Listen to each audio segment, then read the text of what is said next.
am Rebecca from ChemKnits, and today we're going to do some resist dyeing on yarn.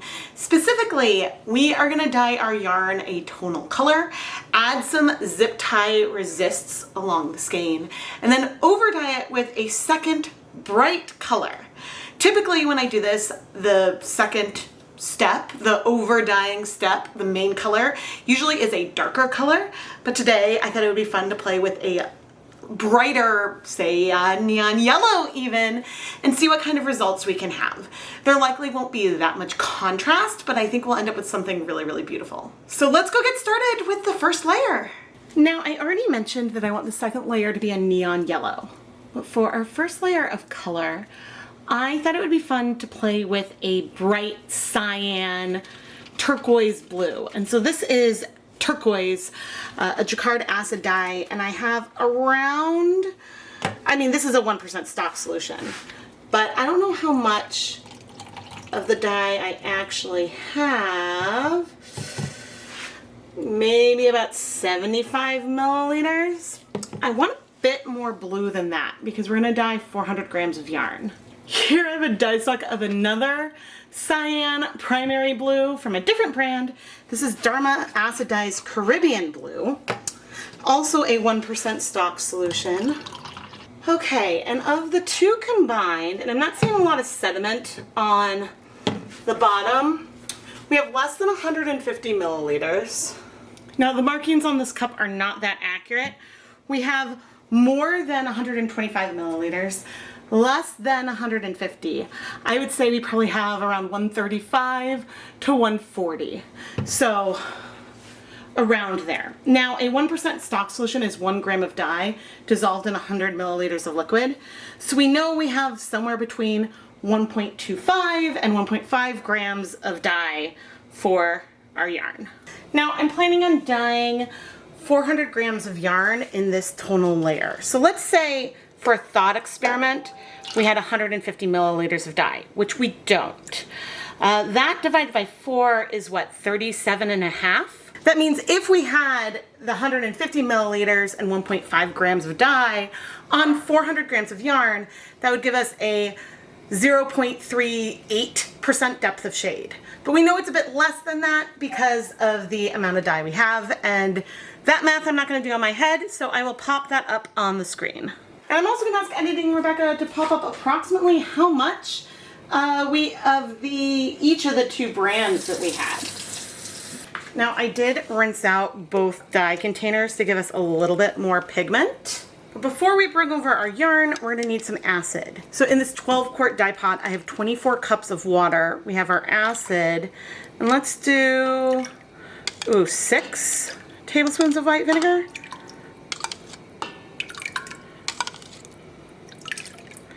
The actual proportions are not that important. Our goal is to have all of the color bind to our yarn. Now I did start heating up the dye bath, but it is not hot yet. And now I'm going to bring over our yarn, which is 400 grams of Wool to Dye For's Crazy 8 DK. This yarn is 100% superwash merino wool, and you can see just how vibrant this color is, and we are not at a 1% depth of shade. The reason why I'm pointing this out, okay, I'm stirring, I'm gonna let it sit. I'm gonna set a timer for 30 minutes so that way we can try to absorb as much of the color as we can. But if I notice that our dye bath has cleared sooner, that'll be okay. The goal is for it to mostly clear. Everything will be okay if we have a little bit of light color left. This is the color of the dye bath right now for reference. But the reason why I was mentioning a 1% depth of shade, for which we would have needed 400 milliliters of our 1% dye stocks, or 4 grams of dye for the 400 grams of yarn. That is often a starting place that I use with different colors, and I know that you can go a little bit higher than that, but for a nice vibrant color, sometimes I go straight for the 1%. And so these blues are colors that are vibrant without needing that much dye. Now I'm hoping that the amount of our neon yellow that we're gonna add will be enough to transform this blue into, if not a green, then to a teal. So we will see, but I'll see you in half an hour. It's been 30 minutes, and before I remove the yarn, I just want to show most of the color is in the yarn. There's a little bit of blue left, but given that we're going to be over dyeing this yarn, we can use the same dye bath even if there is some blue. We just want most of our blues to already be in the yarn, which it is. So that's the reason why I showed what the dye bath looked like on the spoon before I started the timer, because I had a feeling with these blues that we would have a little bit of color left in the dye bath in the end. This can happen with Caribbean blue and turquoise. Honestly, it's just a feature of them that sometimes they need to cool completely to absorb all the color. But also with these blues, sometimes if there's a little bit of color left in the dye pot, I leave it and I would remove the yarn and go wash it at this stage, because those colors can be bleeders. So I'm just pointing that out because that's what I've experienced. For now, I'm going to turn the heat off. The dye bath may still be a little warm when we go and do our next layer, but the big thing I need to do is let our yarn cool off as we are super steamy, so that way I can comfortably handle it. And so while this is setting aside, not on the basket, I will move it a couple times so that way things can cool off, so that way I won't melt the tablecloth where I want to put them out, so we can add our resists onto this beautiful blue. Let's just marvel at this pretty blue color for a moment before I go spread it out on the countertop. The nice thing, and this is what I need to remember, is that this gorgeous blue, some of it will be preserved when we add those resists. So we're not going to say goodbye to it entirely. But now I want to spread out the yarn before adding resists. And I haven't decided how many resists I am going to add, but these crazy 8DK skeins are a little bit bigger. And by bigger, I mean longer. They're all 100 grams than some of the other yarn, like Knit Pick Stroll, that I do this kind of technique on. Now, the thing with adding resists is that the greater area you cover, so like if I were to cover like all this with my hand, then that means there's a bigger area that will keep our original color in there. And so similarly, if I were going to take one zip tie and go around the skein sort of like this, that would give us probably the smallest possible resist. Whereas if I was going to take all of this yarn all together and put the zip tie around it, the zip tie itself would be bigger. But because of the way the yarn is, let's say we have here, and there's just more resist on these areas that aren't necessarily constrained, because it's going to be harder for the dye to get into some of these areas than it would be if we had the resist further apart. So those are things that sometimes you want to consider. But I think what I want to do is fold the end in half, like so. And we're going to do 2 zip ties close together. Now there is like a little opening on the zip ties, and likely some dye can get in that little area. But by doing 2 of these close together, that's going to make the section a little bit bigger. And because we have it doubled over. Okay, let's do 2 more. I'm trying to have these somewhat randomly spaced, and I'm pulling these as tight as I can. I guess the spacing of all those is pretty close. And we'll roll with it. We'll roll with it. So we have it folded, a double, and then 1 and 1. So here, these ones will be actually similarly placed to one another, but then there'll be a large gap over there, unless we want to do something else. I was like, oh, I want to do it random, but let's add 1 more towards the edge. And so this distance is bigger, but then this distance is smaller. So it's gonna change. There's still gonna be a repeating nature to things, but it changes it up a little bit. So I'm gonna go ahead and add the resists onto our remaining 3 skeins. Sometimes it's easier to decide where I want to place the resist points, because if I've dyed a variegated yarn first and I know what colors I want to remain on the second step, then that makes it a little bit easier for me to make that decision and decide where the zip tie should go. But when I'm setting things up like this, I have to think about how the yarn might be used, how many resists I want together. If I have way too many resists across the entire length of the yarn, then sort of on the interior of the skein will get less dye, and so there'll be less small pockets of the resist color showing through and more larger chunks of it. And so those are all things to consider, but if you play around with it, you'll figure out the ways that you like the best. And while I am trying to treat all 4 skeins in a similar way with the zip ties, there will be variation from skein to skein. There'll be a lot of similarities, but there might be more differences than if I was doing a different kind of hand-painted technique, just because there's a little bit more variables in the subtle differences between how I'm setting this up. But that's part of the fun of hand-dyed yarn. And now I'm gonna go set all of this yarn aside so that way we can get ready with our yellow layer. The yellow dye we're going to use today is Dharma Acid Dye's Fluorescent Lemon. To measure out the dry dye powder, I put on my deluxe rubber respirator mask, safety glasses, and gloves for while I was dealing with the dry dye powder. On my little scale, I measured out 3 grams of the Fluorescent Lemon acid dye and then dissolved it in hot tap water, not really worrying about the total volume that I was dissolving the dye into. I did a lot of debates about the proportion of the yellow to blue I wanted to use. I do have color mixing triangles that I've done in the past, but I didn't refer to them this day. I decided to kind of go with intuition and have a little bit of a surprise about how green our overlayer is going to be. I'm super curious to see what the color is going to look like when I add the yellow to this blue, because don't forget, this is a lot less blue than what we had started with. Hee. Maybe we've got a lovely lime green. So I think we know that the color that we're gonna have on our yarn is gonna be definitely not this bright. It'll be more green / teal. Although as green as this is looking, the color actually is still quite yellow. Maybe it's like tennis ball yellow. Okay, I'm gonna bring over the yarn and add it to the pot carefully. Now we have acid in our yarn and acid in the pot, and things aren't that warm anymore.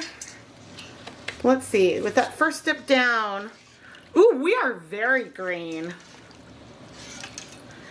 Now I do need to be careful as I raise and lower things, because these zip ties can act a little bit like spoons and sort of throw dye around, which is not what we want.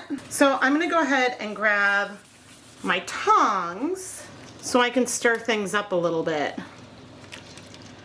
Okay, but color-wise, this is definitely distinct from our blue, which is what we wanted.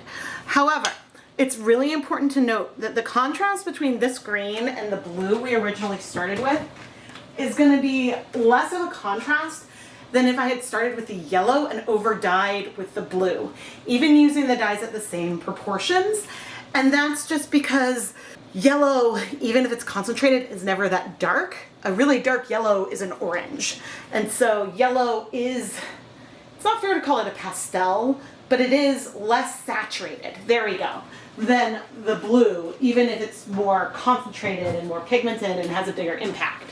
So that's just something to keep in mind. But I'm gonna bring this over to the stove and start heating it up.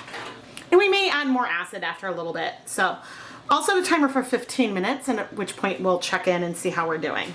But because I did this before, we can check now. Oh, look how yellow that is compared to our green, to just get a feel of how much pigment we have in there, and we'll see how that shifts. I will be completely honest, and it's been a little over 15 minutes because I forgot to set a timer at first. Okay, we still have color in here, but it has reduce. Let's see if I can pull everything to the side. There's still a reasonable amount of color in there. I'm gonna set a timer for another 15 minutes, but first, let's add more acid. 1, 2, 3. We could do more than that. 4, 5, 6. I think that's doubling we had in there before. All right, and I'll set a timer for 15 minutes, and then we'll come back. All right, the 30 minutes are up. And I'd say what is left in there is a little bit of the same. I'm not bothering to lift the yarn out because sometimes doing that can cause dye to fling and it's hot and I don't want to make a mess. So I'm going to turn off the heat, which means things will start cooling off in here, and I'm going to set a timer for 15 minutes. And so then the timer is set this time. So then after cooling for 15 minutes, then I'll go ahead and remove the yarn. Okay, the 15 minutes are up. And I'm going to carefully raise.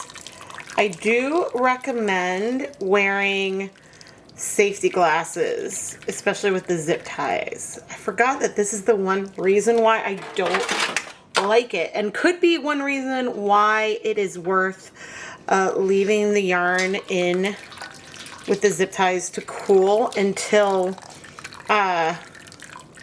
the dye bath is cool, just because it's a little bit less warm. But today with this colorway, I don't want to leave it in the pot to soak up that last little bit of color, just because I have a feeling there could be some bleeding in the end. And so one thing I've found with some of these bright blues is that one tactic that can help is to leave that last little bit of color in the pot. Now, there being so much yellow in there is a little surprising to me, but I'm not gonna worry about it. We're not gonna worry about it. We're gonna set our yarn aside to cool. Now, once it's cool, we can remove the zip ties. But ooh, I know we had a big transformation, but just check out that little pop of blue. Eek, I'm so excited. Here is all of the yarn, and let's take off just a couple of zip ties now before we show off on camera. Let's focus first on this zip tied right here. Ooh. Oh, this is such a fun pop of blue. It goes from being super tiny to then in the center being a little bit bigger. Now, I think that what's interesting, and this is sort of what I talked about before, but hue-wise, I feel like there's a huge difference between the blue and the green. Contrast-wise, the contrast is really low.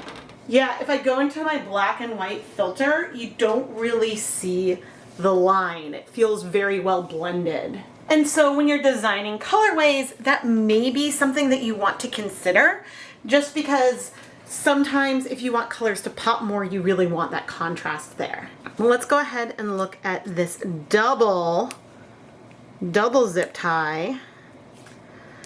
Okay, right here, I'm seeing very little because it's the part of the zip tie where some dye gets through.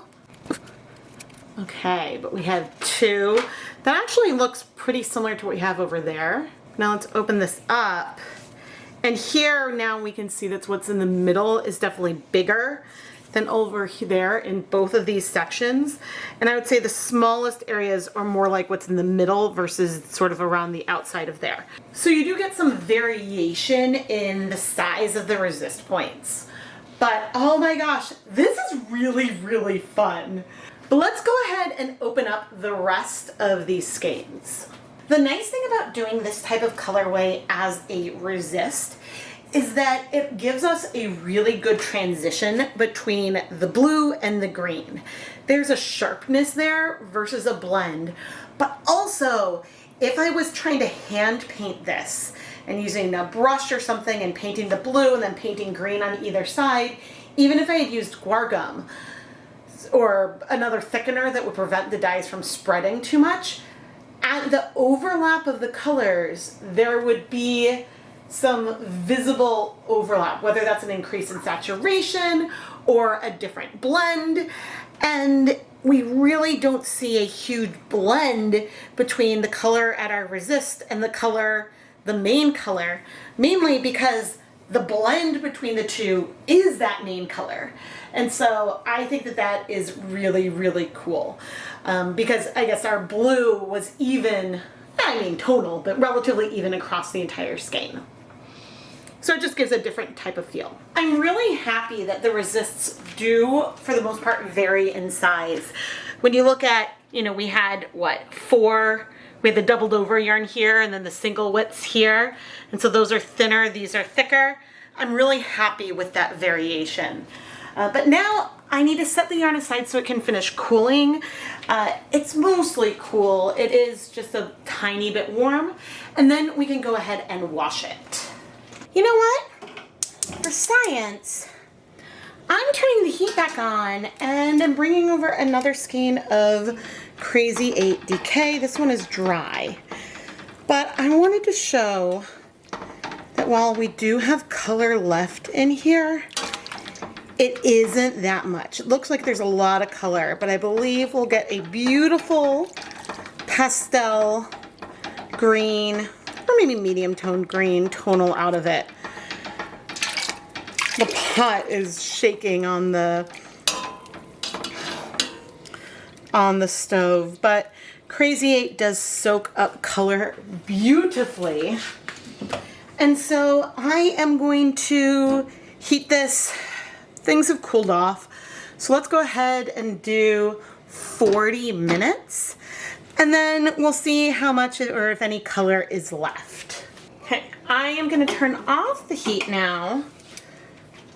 And I think it would be interesting for you to see that even with all this time, we still have a little bit of, and surprisingly it's yellow that's left. That isn't necessarily what I expected. But I'm going to set this aside to cool and we'll wash it off camera. And so we can go wash our resist yarn. Okay, we're ready to wash. We're nice and room temperature, which it's less of a huge deal for superwash yarns.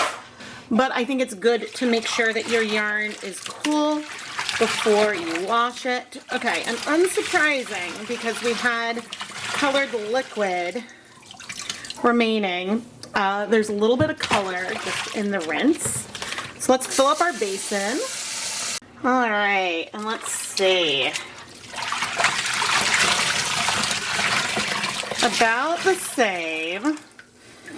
Okay, not awful, but not great. But we'll see what happens when we add some soap to it. Now, I always rinse yarn that I've dyed with acid dyes with cool water, because if you're going to use hot water, then that can disrupt the interaction between the dye and the yarn, which is why sometimes it's good to remove the yarn with a little bit of dye left, at least when it comes to the blues and some other neons, just because some of that last dye that might strike as it cools maybe will be more loosely interacting.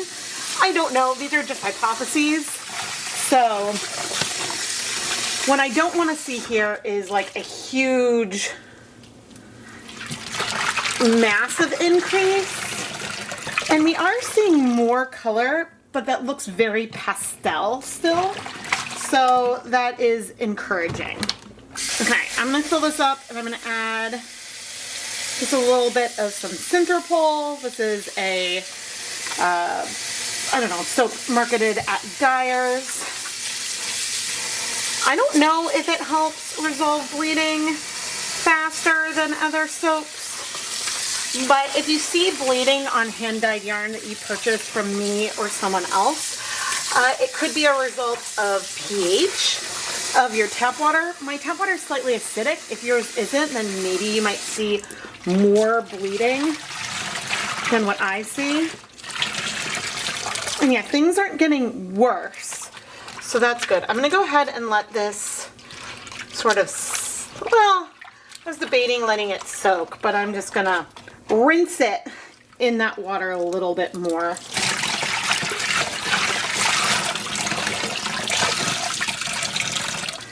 I'm trying to remove as much liquid as possible in between each one, because if you think about it, our yarn is like a sponge. So if there's a little bit of color left in there, yes, we'll dilute it more and more, but it can take a while to rinse out, whereas if dye is continually coming off of the yarn, then that can just be a little bit different.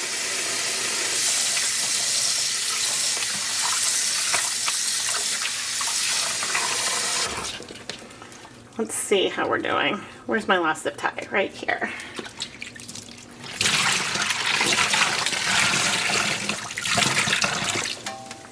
About the same or a little bit lighter.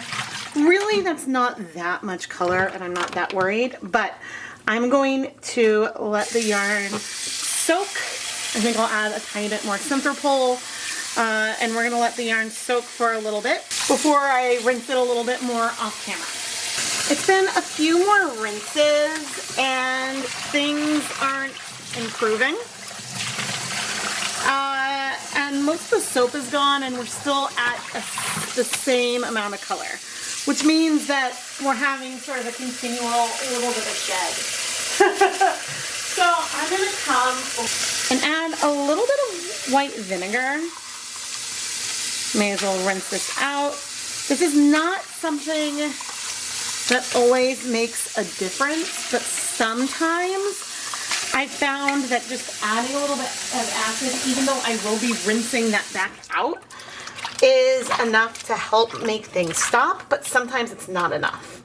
So we will have to see. And like, there is some color in there. It's a little bit less, but I'm just gonna let everything soak here for a little bit. It may be longer than a little bit because I have an appointment to get to, but we'll come back later and keep washing. One dose of physical therapy later. I'm doing all right. I'm just taking care of my back. Okay, things are way lighter than they were before. Of course, we did add acid and let this sit for about an hour. But now I'm going to fill this back up. Okay. I'm feeling optimistic. Alright, it's like the same light level. At some point, we're just going to give up a little bit and know that it could be a little bit of bleeder. I mean, we do have what is probably over a 1% depth of shade total, because we had 3 grams of dye and like over 1 1/4 grams of dye. And a lot of times with fluorescents, I do a 0.5% depth of shade. But it's been a while since I've tried to do more with the yellow, so thought I'd go for it. But the funny thing is, this color reminds me a lot of emerald green. And emerald green is a color that can be a bleeder. But we do know that there is some fluorescent yellow in emerald green. So, there we go. But I have a feeling that this will be my last rinse, and then I'll thin out the excess liquid. Do-do-do-do. Yeah, about the same. But it's better than it was. So, I'll see you once the yarn is dry. You know, here in the lovely artificial light of my dining room, I see the pops of blue a lot more. But I want to do that experiment again and make things monochromatic. I mean, you can see that in some of these blue patches, it is a hair lighter. And so you can kind of see them. Like, I think on camera, I can see this one right there. But there's really not contrast here. You know, I feel like that this is almost like one of those colorblind tests where they're like, okay, can you see the number or not? It's because there's not contrast in depth, just in hue. It feels like this is something like that. Now, there is a lot of similarity between these 4 skeins. Unfortunately, I haven't lined them up in the correct way that makes them look more similar, because with it all being blue, there isn't an easy way for me to try to line things up to make it look similar. but they each had the same number and general placement of the resists. Now we have our resist yarn, and I believe that when we over dyed it, there was some dye left in our dye bath. So I grabbed a skein of yarn to leave no dye behind. And this resulting color is definitely green. There's probably a lot more of the fluorescent yellow than blue in it, but it doesn't really feel neon because it's a pastel. It's a bright pastel, but it's still a pastel. Very pretty though. And now see, this does have contrast with the green. So you could actually use these two colors together for a project, and that would be really beautiful. I am Rebecca from ChemKnits, and when I'm looking at my camera monitor right now, that pastel skein almost completely disappears. I don't know if it'll be that way when I'm editing, but oh my goodness.